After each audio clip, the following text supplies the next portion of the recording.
La semana pasada empezamos con la serie La familia y sus finanzas y hablamos acerca de la esclavitud económica en la familia, un poco recordando algunas estadísticas. Decíamos que hay 3 causas principales de todo conflicto en matrimonio, en la familia, y esas 3 causas tienen que ver con el tema de la comunicación, la sexualidad y con el dinero, con las finanzas. Es decir, todo o la mayoría, casi el 100% de los problemas que enfrentan cada matrimonio, cada familia, como causa de ese problema, radica en cualquiera de estas 3 cosas o causas.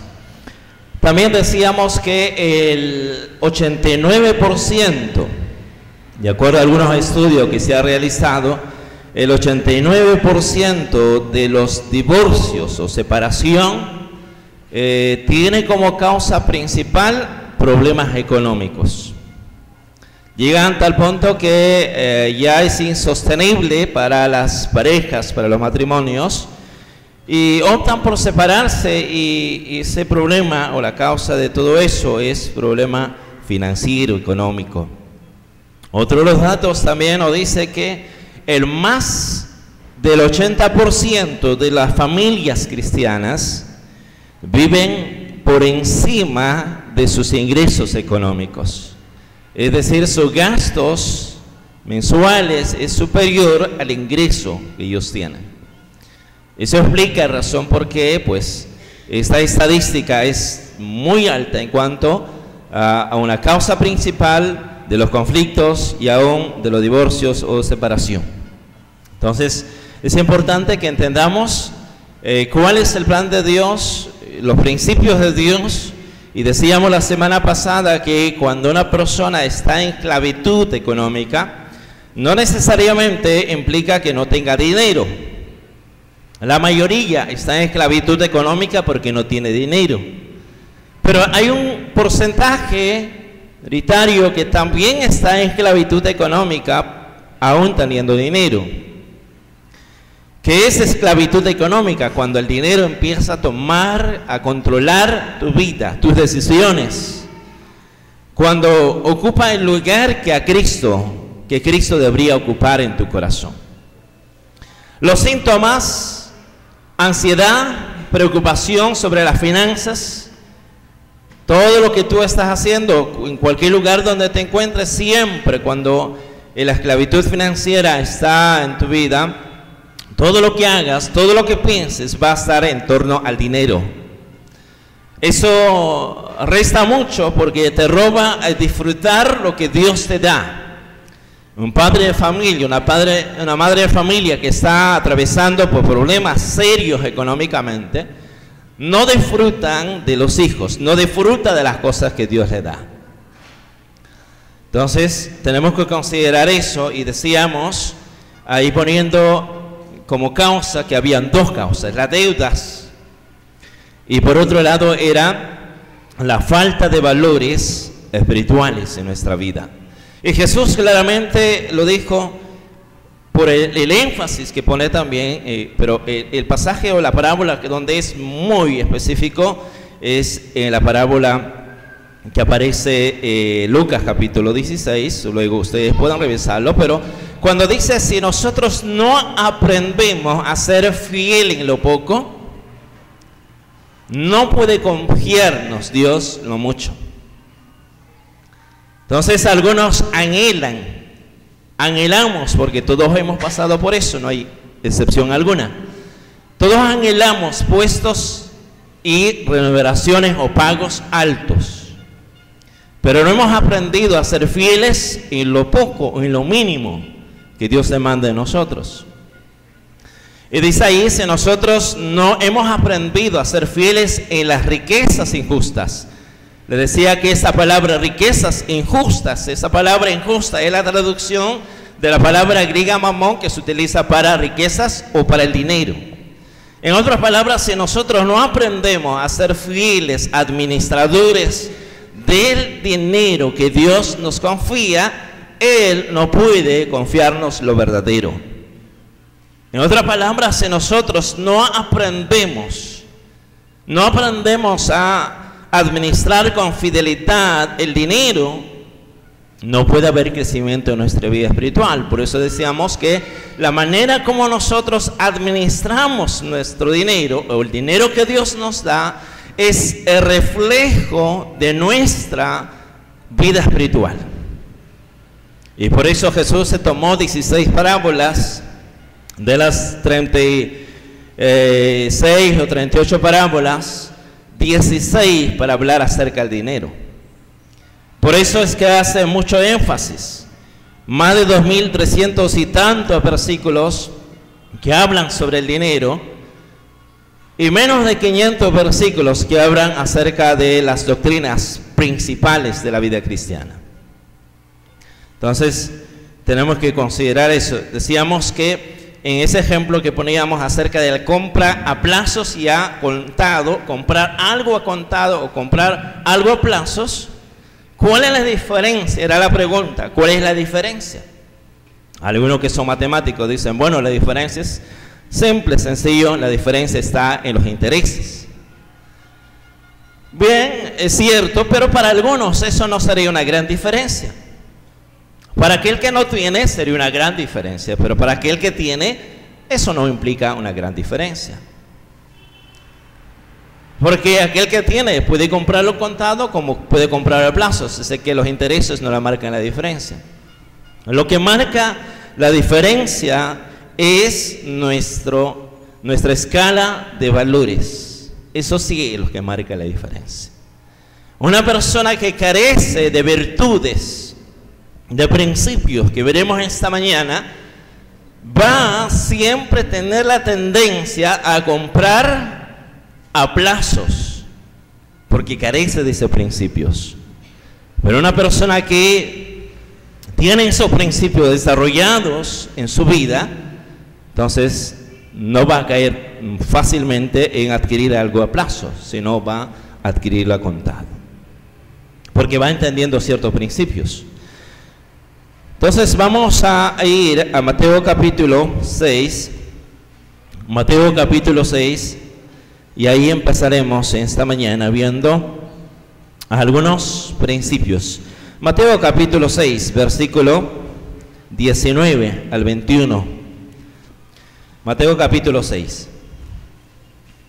Verso 19 dice, no os hagáis tesoros en la tierra donde la polilla y el orín corrompen o corroen o destruyen, y los ladrones minan y hurtan. Sino haceos tesoros en el cielo, donde ni la polilla ni el orín corrompen, y donde ladrones no minan ni hurtan.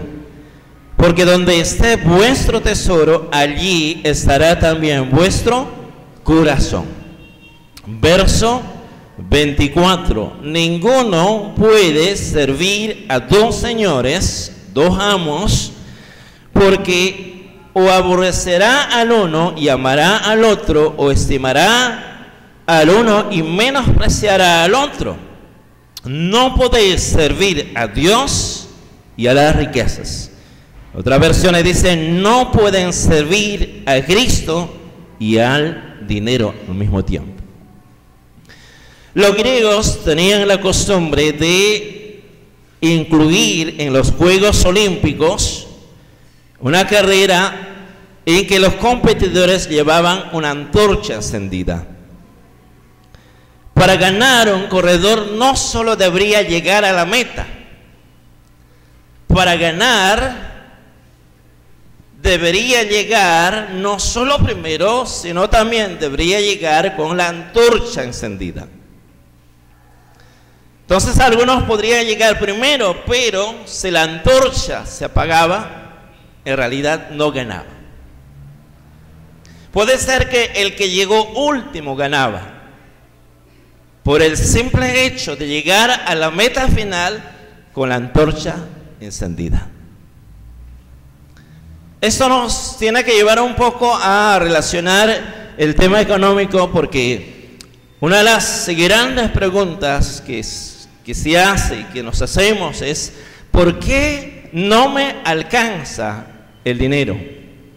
Y hay algunos libros que han salido cogiendo esa pregunta, ¿por qué no llego al fin de mes? Es decir, llego, pero la antorcha o el dinero se ha terminado en el camino, no llega al final, no me alcanza. Si apagamos la antorcha, es decir, si el dinero no alcanza, hemos quebrantado algunos principios de Dios sobre la economía. Son principios de Dios sobre la economía y no son los principios sobre la economía de este sistema. Uno puede considerar los principios de la economía de ese sistema y no necesariamente terminar bien. Entonces ahí hay varios principios que necesitamos considerar. Proverbios capítulo 3, verso 16 al 18. Tome nota, luego lo puede repasar, pero ahí nos habla acerca de una característica. ¿Cuál es la característica de la libertad? Si la característica de la esclavitud económica es ansiedad, es afán, es preocupación, es desvelos, es decir, no tiene gozo, no tiene paz, no tiene contentamiento, no hay tranquilidad en su corazón, la libertad pues sí tiene estas características. El verso que está ahí, el verso 17, dice al final que tienen paz. Aquellas personas que buscan eso tienen paz.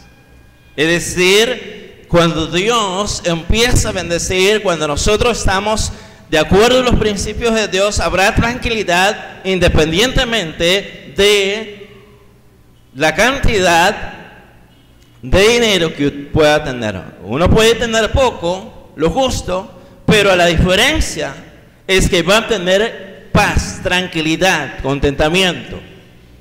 Alguien puede tener mucho, pero si no vive en libertad, puede estar ahí viviendo en ansiedad, en preocupación. Entonces, eso es lo que marca la diferencia. Cuando la libertad financiera llega a nuestras vidas, hay un alivio de las preocupaciones y tensiones por las cuentas retrasadas y una conciencia limpia delante de Dios y de los hombres. Y una completa seguridad de que nuestra situación financiera está bajo control. ¿Cómo podemos lograr libertad financiera? ¿Qué debemos hacer? ¿Qué debemos hacer? Encontrar un trabajo donde nos paguen más. Eso dirían muchos. Bueno, no me alcanza el dinero que gano, por lo tanto necesito otro trabajo, necesito un ascenso donde puedan pagarme más para que pueda alcanzarme. El día que gane más, entonces tendré mayor estabilidad económica, me va a alcanzar. Eso no es verdad, porque si carecemos de los principios que vamos a ver, lo que marca la diferencia no es la cantidad que tú ganas. Eso no marca la diferencia. Principios para alcanzar libertad económica. Número 1, principio de la renuncia. Dios es dueño de todo lo que nosotros tenemos. Pero eso no solo tiene que ser declarado, sino tiene que ser evidencia de nuestras vidas. De Jehová dice, es la tierra, su plenitud, el mundo y los que en él habitan. Salmo 24, verso 1. Y nos ha dado la responsabilidad de administrar lo que nos ha confiado de acuerdo a sus principios. ¿Cómo vamos a administrar de acuerdo a los principios del sistema de ese mundo o de acuerdo a los principios de Dios sobre la economía? Como mayordomos de Dios, como administradores de Dios, tenemos que administrar de acuerdo a los principios de Dios sobre la economía. Y el Salmo 8:6 dice, le hiciste señorear. Esa palabra señorear, le pusiste administrar sobre las obras de tus manos. Todo lo pusiste debajo de sus pies, todo.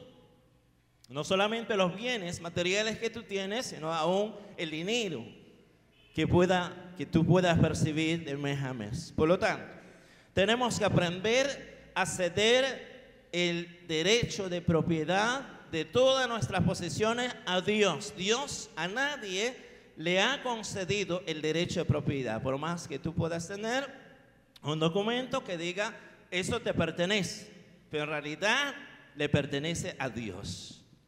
Todo, incluyendo tu vida. Porque ya no vivimos para nosotros, dice Pablo, pues Cristo vive en mí por una razón, porque Él nos compró con su sangre preciosa. Y todo lo que nosotros tenemos en realidad no es nuestro, es de Dios.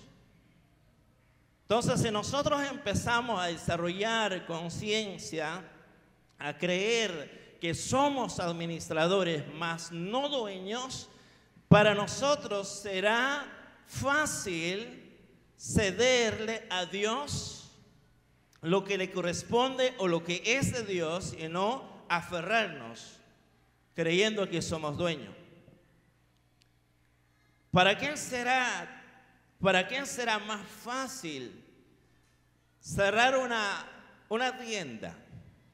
Para aquella cadena de empresa que tiene una cadena de tiendas sucursales y de pronto uno no funciona, en lugar de generarle ganancia, le está generando pérdidas.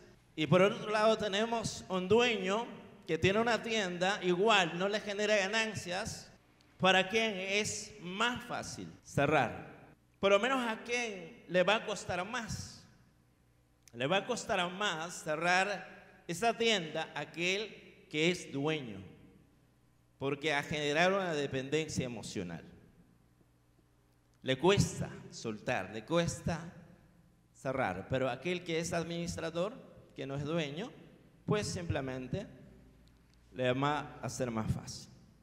Entonces, cuando nosotros desarrollamos una actitud de conciencia en cuanto a nuestra mayordomía, entonces habrá situaciones cuando Dios va a demandar que nosotros podamos soltar, desprendernos de cosas para poder vivir en libertad. Hay personas que están en deudas y deudas a lo sumo y no saben cómo salir de eso. Y dicen los consejeros en este tema, considerando los principios de Dios, ¿cómo te puedo ayudar? Haz un inventario de todos los bienes que tú tienes.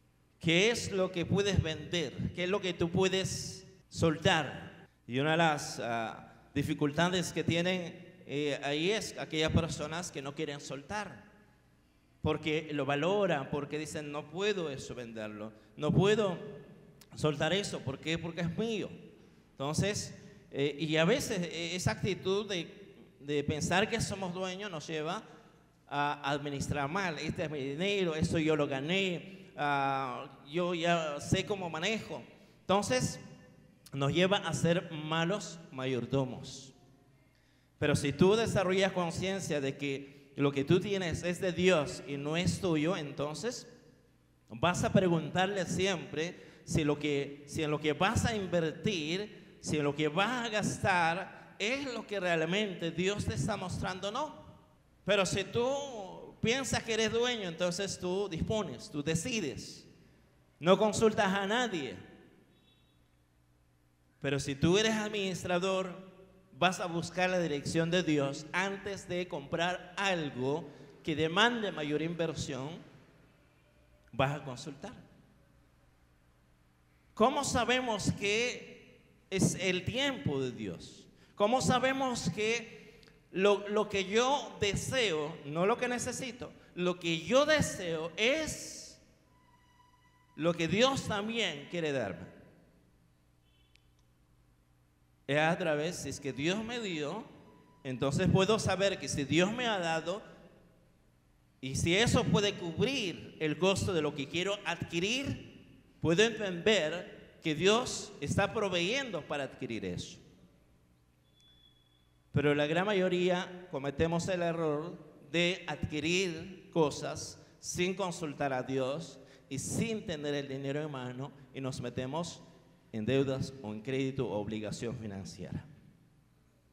Y luego nos preguntamos si realmente fue Dios que nos guió a eso. Y más adelante vamos a ver que no fue Dios. Entonces, si le cedemos a Dios todo lo que nos pertenece, usted puede estar seguro que Él va a demostrarnos su poder. Dios cumplirá su promesa de proveer todo lo que necesitamos en lo físico, en lo material, en lo espiritual. Pero para ello es importante comprender y aceptar las condiciones que Dios pone para estar en control. ¿A través de qué Dios provee? ¿Cuál es el medio que Dios tiene para proveernos para nuestras necesidades? Según Mateo capítulo 6, donde dice: no os preocupéis, no os afanéis, no estéis angustiados, porque yo supliré todas tus necesidades. Pregunta: ¿cuál es el medio? El medio es el trabajo. El medio común es el trabajo. Hay medios excepcionales que Dios puede usar. Una donación, un regalo que pueda hacerlo, una ofrenda, ocasionales. Pero el medio común general es el trabajo. No hay otro medio que Dios realmente utilice para proveer, es el trabajo. Y eso está desde Génesis. Por eso en el Nuevo Testamento dice: el que no quiera trabajar, tampoco coma. Es el principio. Entonces es el trabajo. Ahora, ahí hay algunas cosas que debemos considerar que Dios, por lo que ha establecido en su palabra, principalmente, y no es el único, principalmente Dios va a proveer a través del hombre, a través de la cabeza. Pero hay situaciones donde Dios puede, de manera temporal, circunstancial, Dios puede proveer a través de la esposa o a través de los hijos. Pero son circunstanciales, son temporales, lo cual nos desplaza la responsabilidad de cabeza. Ahora, cuando el esposo gana y recibe lo que Dios ha provisto para la familia, dice: esto es mío, yo decido cómo lo administro, yo decido en qué lo gasto, no te metas tú, no tengo por qué rendirte cuentas a ti. No han entendido el principio de una sola carne. Dios no está proveyendo para la cabeza, Dios está proveyendo para la familia. Y el núcleo de la familia es el matrimonio. Entonces Dios provee, ya sea a través del esposo principalmente, o puede proveer a través de la esposa, pero eso no es tuyo, no es mío, es de ambos, es nuestro. Por eso aquellos cristianos que se casan con separación de bienes no han entendido ese principio, no están obrando de acuerdo al principio de Dios y esperan que Dios los bendiga. Todo lo que ingresa va a un solo fondo. La responsabilidad de administrarlo tiene la cabeza, pero lo cual no significa que no tenga que la esposa saber cuánto ingresa, en qué se invierte. ¿Por qué? Pero a veces ocurre eso. Entonces entendamos que aquí, cuando Dios provee, no es tuyo, no es mío, sino es nuestro. ¿Está claro hasta ahí? Una sola carne. No son dos. Si antes tenían trabajos, cada uno, lo que ingresaba lo administraba cada uno a su manera, no tenía que rendir cuenta a nadie, pero ahora dentro del matrimonio, eso es el principio. Avancemos.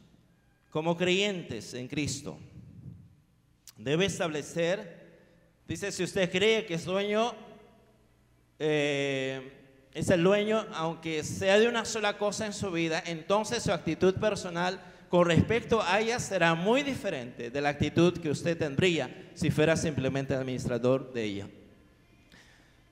Como creyentes en Cristo debemos establecer que el diezmo es un testimonio mínimo de que indica Dios es dueño de lo que poseemos. ¿Cómo? Cuando reconocemos que Dios es dueño de lo que poseemos, cuando nosotros no sacrificamos lo que le corresponde a Dios. Muchas familias sacrifican lo que le corresponde a Dios. No me alcanza, tengo recibos, por lo tanto, lo que le corresponde a Dios el diezmo lo voy a sacrificar para cubrir esas necesidades. Por más que tú digas, Dios, tú eres dueño de mi vida, tú eres dueño de mis posiciones, pero en la práctica, tú estás diciendo con lo que tú haces, yo soy dueño, tú no eres dueño. Yo decido. Tampoco no solo debes sacrificar lo que le corresponde a Dios, sino también lo que le corresponde. No se puede sacrificar lo que le corresponde a los acreedores. Es decir, si tú tienes deudas, no puedes dejar eso en segundo plano y suplir tus deseos antes de cubrir tu responsabilidad, de cumplir con tus responsabilidades, obligaciones financieras. Proverbios capítulo 3, versículo 9 y 10 dice: honra a Jehová con tus bienes y con las primicias de todos tus frutos, y serán llenos tus graneros con abundancia, y tus lagares rebosarán de mosto. 1 Samuel 2:30 dice: porque yo honro a los que me honran.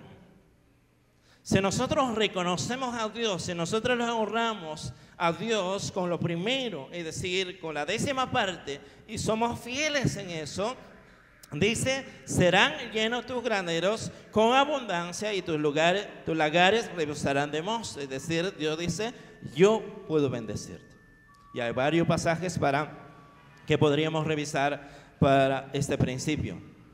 Entonces, ¿cómo puede alguien decir que le han entregado todo a Dios cuando nunca ha dado testimonio de ello? Si tú honras a Dios con lo primero de todo lo que recibes, Él promete que en tu casa va a ir en aumento tus bienes, porque tendrás la bendición de Dios. Recuerda ese pasaje que veíamos la semana pasada, donde dice: es la bendición de Dios la que enriquece.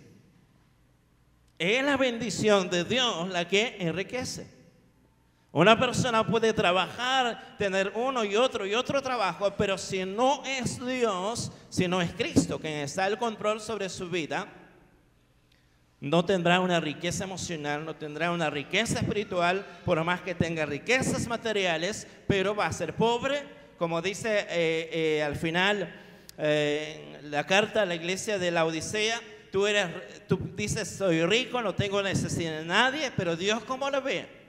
Dios lo ve como un pobre, miserable, desventurado, y le dice: compra de mí oro refinado.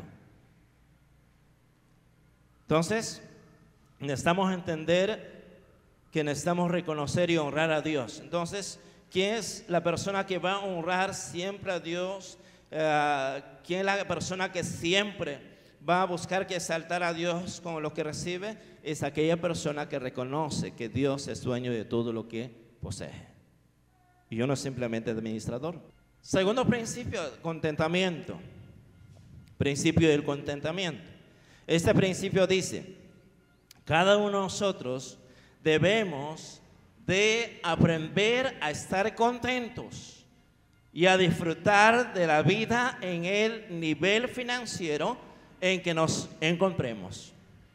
Dice: no lo digo porque tenga escasez, pues he aprendido a contentarme cualquiera que sea mi situación. Pablo aprendió a tener contentamiento. Contentamiento significa dos cosas: aceptar el nivel socioeconómico en el que yo me encuentro y adaptarme a ese nivel. Ese es contentamiento. No es lo mismo que conformismo. Una persona conformista nunca busca sobresalir. Una persona conformista siempre va a vivir quejándose. Pero una persona que tiene contentamiento aprende a disfrutar, a valorar al máximo lo que tiene, y no proyecta su felicidad en las cosas que no tiene. Pablo dice: he aprendido a adaptarme. He aprendido a aceptar, he aprendido a disfrutar cualquiera sea mi situación. Cuando yo no tengo en ese nivel socioeconómico, en ese nivel económico, me adapto y aprendo a disfrutar lo poco que Dios me da. Y si Dios luego me lleva a otro nivel económico de abundancia, también me adapto y disfruto lo que Dios me da. Ese es contentamiento. Y dice el versículo 12, sé vivir humildemente, sé tener abundancia, en todo y por todo estoy enseñado, así para estar saciado como para tener hambre, así para tener abundancia como para padecer necesidad. Todo lo puedo en Cristo que me fortalece. Ahora, ¿quién desarrolla esa virtud de contentamiento? No es Pablo. Esa virtud de contentamiento desarrolla Cristo a través de la presencia del Espíritu Santo. Y por eso dice, todo lo puedo. Contexto, está hablando acerca de niveles económicos. Sé vivir en lo poco, también sé vivir en lo mucho. ¿Quién le ayuda a vivir con contentamiento en lo poco? Es Cristo a través del poder del Espíritu Santo. Pero si Cristo no controla tu vida, si tú no estás cada día bajo el control del Espíritu Santo, lleno del Espíritu Santo, entonces no va a haber contentamiento, sino lo que va a haber es insatisfacción. Lo que empuja al crédito a muchos cristianos es la insatisfacción con el nivel de vida que le puede proveer sus ingresos. Es fácil para cada familia, para cada persona hoy vivir por encima de sus ingresos. ¿Por qué? Porque están las tarjetas a la disposición del día. Te ofrecen tarjetas, aún pueden llevártelo a tu casa. Si tú no has desarrollado principios que veremos, los principios, vas a ser esclavo del dinero. Vas a vivir por encima de tus ingresos. Porque es fácil pasar la tarjeta. Es fácil perder el control y esclavizarse. Entonces, aquellas personas que no están contentos, que no han desarrollado satisfacción, contentamiento con el nivel, entonces van a caer fácilmente en deudas. No permita que la sociedad y consumo controle tu vida. Decíamos la semana pasada que el objetivo de la psicología del marketing es desarrollar o crear una necesidad de consumo. Crear una necesidad de consumo, una necesidad psicológica de consumo.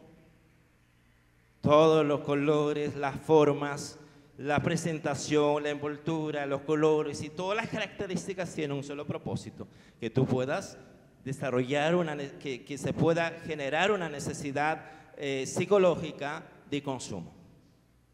Entonces, cuando tú ves de pronto un producto que salió nuevo al mercado, pero con algunas características llamativas, entonces psicológicamente, al estar expuesto a la publicidad, te va generando una necesidad de consumo, de compra.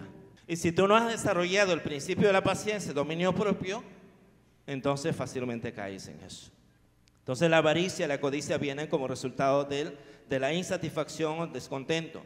Para vencer esas actitudes, aprenda a tener contentamiento como un estilo de vida moderada, es decir, vivir una vida sencilla. Pablo, escribiendo ahí a los filipenses o a Tesalónica, dice, 1 Tesalonicenses capítulo 4, versículo 11 y 12, dice, y que procuréis tener tranquilidad.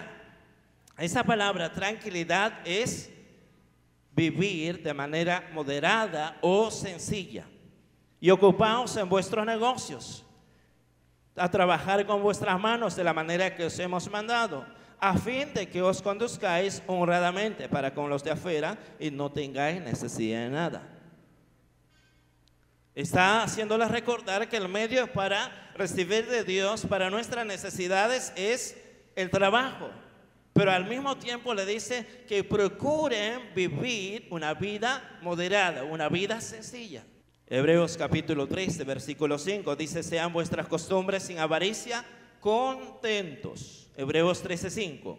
Sean vuestras costumbres sin avaricia, contentos con lo que tenéis ahora. Con lo que tenéis ahora. No dice con lo que vas a tener por siempre.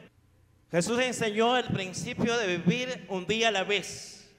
Y ese principio le lleva a Pablo a la conclusión de que uno tiene que, como hijo de Dios, aprender a tener contentamiento con lo que tenemos ahora, a disfrutar, a valorar lo que Dios nos da ahora. Porque Él dijo, no te desampararé ni te dejaré.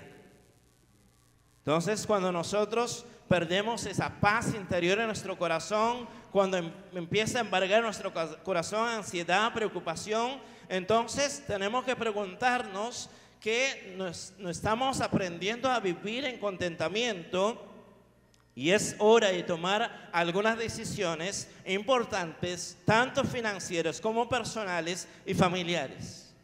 Tenemos que ajustarnos. Tenemos que nosotros volver a los principios. ¿Cuál es el indicador de que el dinero está tomando posición? Está tomando señorío. Me está esclavizando cuando empieza ese indicador de la ansiedad y preocupación. ¿Por qué? Porque el dinero, cuando empieza a tomar control o señorío sobre la vida de una persona, lo va a llevar a quebrantar el orden de Dios. ¿Cuál es el orden de Dios? Capítulo 6 de Mateo dice, yo supliré todas tus necesidades. ¿Qué es lo que Dios promete suplir? Tu necesidad. Pero la publicidad nos lleva a suplir no lo que necesitamos, sino en gran medida lo que deseamos. Entonces hay personas que no le alcanzan el fin de mes. ¿Por qué? Porque lo han gastado en deseos y ya no les queda para necesidades. Tercer principio, que es la paciencia. Leonardo da Vinci decía, la paciencia nos protege de los males de la vida, como la vestimenta nos protege de las inclemencias del tiempo. Ejercer paciencia desde el punto de vista económico requiere salirnos de la cultura imperante. ¿Cuál es la cultura imperante hoy? Es la cultura de consumo, del materialismo. Todo está enfocado a que tú consumas más y más y más. Eso es tan fácil notarlo porque si nosotros retrocedemos unos 15 o 20 años atrás, la renovación de los diferentes modelos de artefacto se demoraba más tiempo. Compraba un celular, tendrían que haber pasado más o menos un año para que pueda aparecer otro modelo. Hoy compras, ahora el siguiente mes aparecerá otro modelo. ¿Cuál es el propósito? Es generar una sociedad de consumo. Que tú consumas todos los días. El celular que tienes antes te sirve, tiene casi las mismas características con algunas variantes que lo que quieres adquirir, que lo que deseas adquirir. Pero si no has desarrollado el principio de la paciencia, de esperar, entonces la paciencia tiene una característica, que sacrifique sus deseos personales del ya y ahora. Ahora quiero obtener, ahora quiero obtenerlo. Es decir, si nosotros queremos vivir en libertad, tenemos que sacrificar esos deseos del ya y ahora, no obedecer el sensualismo de la publicidad, no dejarnos influenciar por la publicidad a tomar decisiones económicas. Eclesiastés capítulo 2, versículos 10 y 11 dice, no negué a mis ojos ninguna cosa que desearon, ni aparté mi corazón de placer alguno, porque mi corazón gozó de todo mi trabajo, y esta fue mi parte de toda mi faena. Verso 11, miré yo luego todas las obras que habían hecho mis manos y el trabajo que tomé para hacerlas, y aquí todo era vanidad, vacío, hueco y aflicción de espíritu y sin provecho debajo del sol. Entonces, si Dios no está dirigiendo, si Dios no te está confirmando que es el tiempo de adquirir lo que deseas, no es el tiempo de Dios. No es el tiempo de Dios. ¿Cómo podemos saber que Dios está proveyendo para lo que deseamos? Cuando Dios ha provisto eso primero. Cuando Dios ha provisto eso. Yo no puedo adelantarme a Dios. Recuerda, yo no soy dueño, yo soy siervo.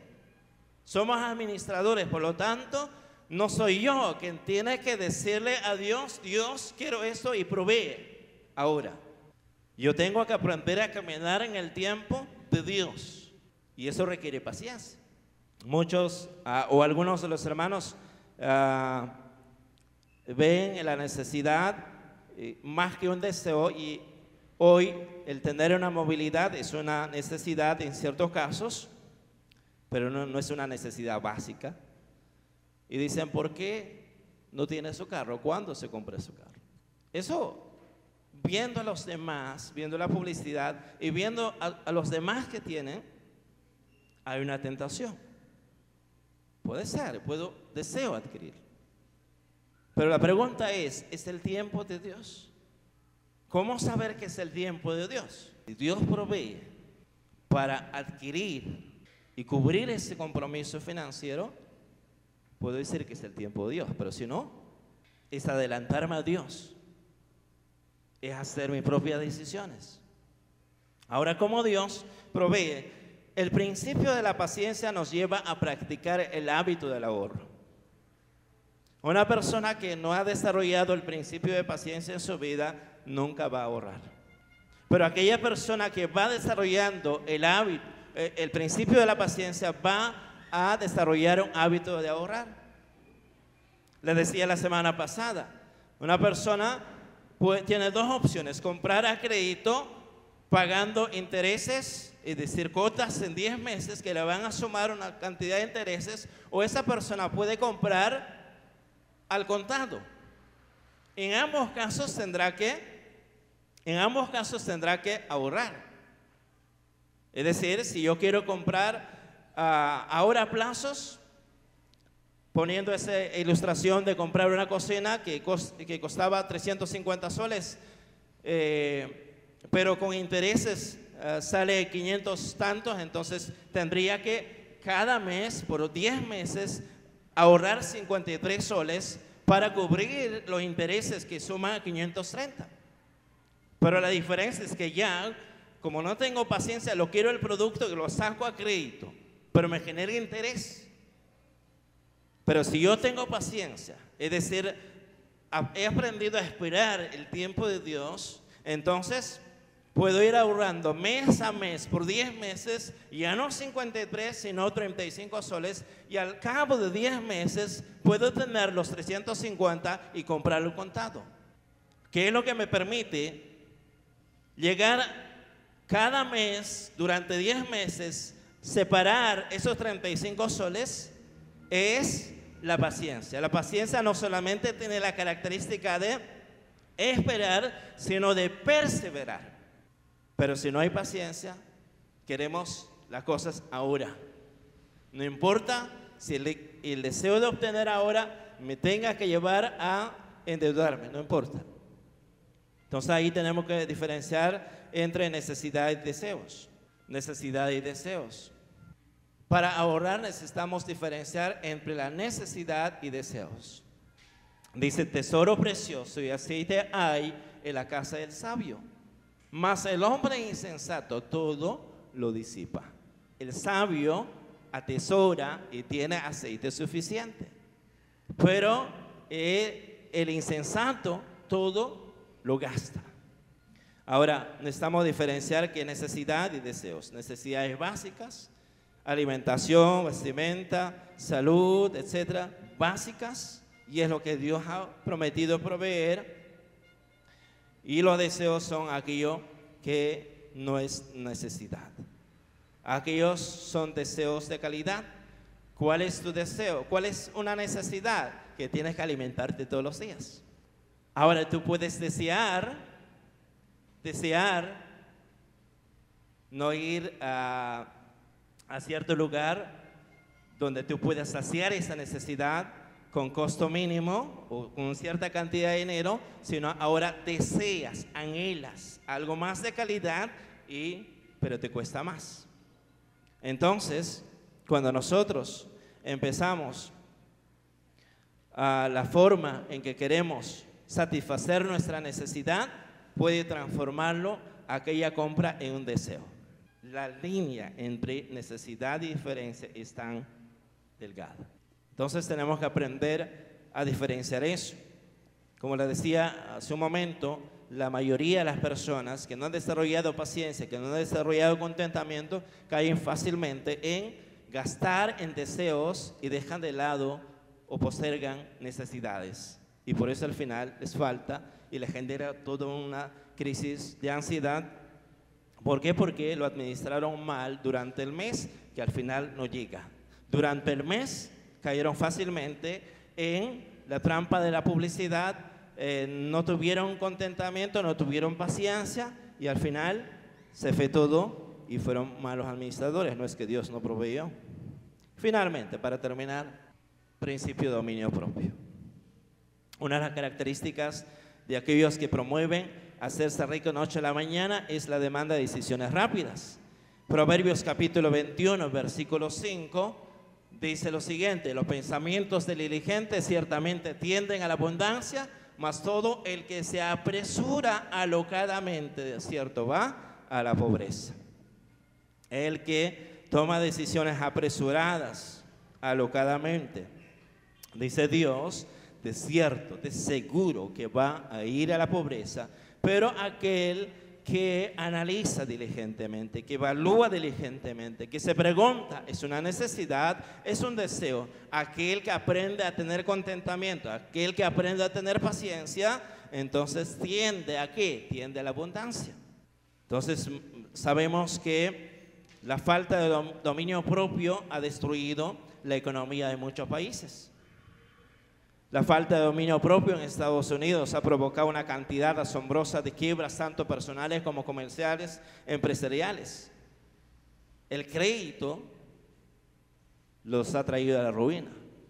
Entonces, cuando nosotros empezamos a abusar del crédito, como dice el principio, si tomamos decisiones alocadamente por falta de dominio propio, por no decir no a las tentaciones, a lo que nos ofrece, vamos a ir a pobreza. Para terminar, esa frase de Albert Einstein dice: los problemas económicos que confrontamos hoy no los podremos resolver con el mismo nivel de pensamiento que nos llevaron a tener esos problemas en primera instancia. Dicho en otras palabras, la única manera de mejorar nuestra situación económica actual es movernos hacia un nivel de pensamientos y valores más altos de aquel pensamiento y valores que nos llevó al lugar donde nos encontramos. Es decir, si nosotros no cambiamos pensamiento, si nosotros seguimos administrando las cosas con el pensamiento de dueño y no como administradores, entonces si nosotros no desarrollamos paciencia, no desarrollamos dominio propio, no tenemos contentamiento, entonces si eso carece en nuestro corazón, teniendo esos mismos pensamientos no podemos cambiar, no podemos salir de la esclavitud. Por lo tanto, lo que marca la diferencia no es la cantidad de dinero que tú ganes. Lo que va a marcar la diferencia, es decir, lo que va a hacer que te alcance y no te falte, es el haber desarrollado esos principios. Hay personas que pueden ganar 1000 y no le alcanza, y dice: el día que yo gane más, ahí me va a alcanzar. Pero el día que gane más, pasa a otro nivel, y si no ha desarrollado dominio propio, no ha desarrollado paciencia, no ha desarrollado contentamiento en su vida, entonces va a administrar mal, no importa la cantidad que tenga en sus manos, y nunca le va a alcanzar. Por lo tanto, a los problemas económicos desde el punto de vista de Dios, la solución no es ganar más. Si tú pensabas que ganando más vas a resolver tus problemas financieros, mentira. Lo que va a resolver tus problemas financieros es el desarrollar valores y principios de Dios en tu vida y actuar y tomar decisiones económicas de acuerdo a ello. Entonces, cada uno de nosotros sabemos y necesitamos evaluarnos. Y el verso final dice: porque donde esté vuestro tesoro, allí estará también vuestro corazón. Allí también estará vuestro corazón. ¿quién es el que controla tu vida? ¿Realmente controla a Cristo? Si controla tu vida a Cristo, de seguro que va a desarrollar paciencia, de seguro que va a desarrollar dominio propio, va a desarrollar contentamiento y va a quitar ese pensamiento de ser dueño. Pero si Él no controla, y por el contrario controla el dinero o las riquezas, tu corazón, entonces no podemos salir. Por lo tanto, deposita tu esperanza, tus sueños, tus anhelos en Cristo, que Él sea el tesoro más importante en tu vida, que la que tú puedas anhelar, porque dice su palabra que Él puede darnos paz, puede darnos plenitud de vida, puede darnos felicidad, puede darnos contentamiento. La bendición de Dios es la que enriquece. Entonces necesitamos evaluar en esta mañana cómo estamos actuando como mayordomos. ¿Actuamos como mayordomos o como dueños? ¿Actuamos conforme a los principios de Dios o conforme a los principios de la economía de este mundo?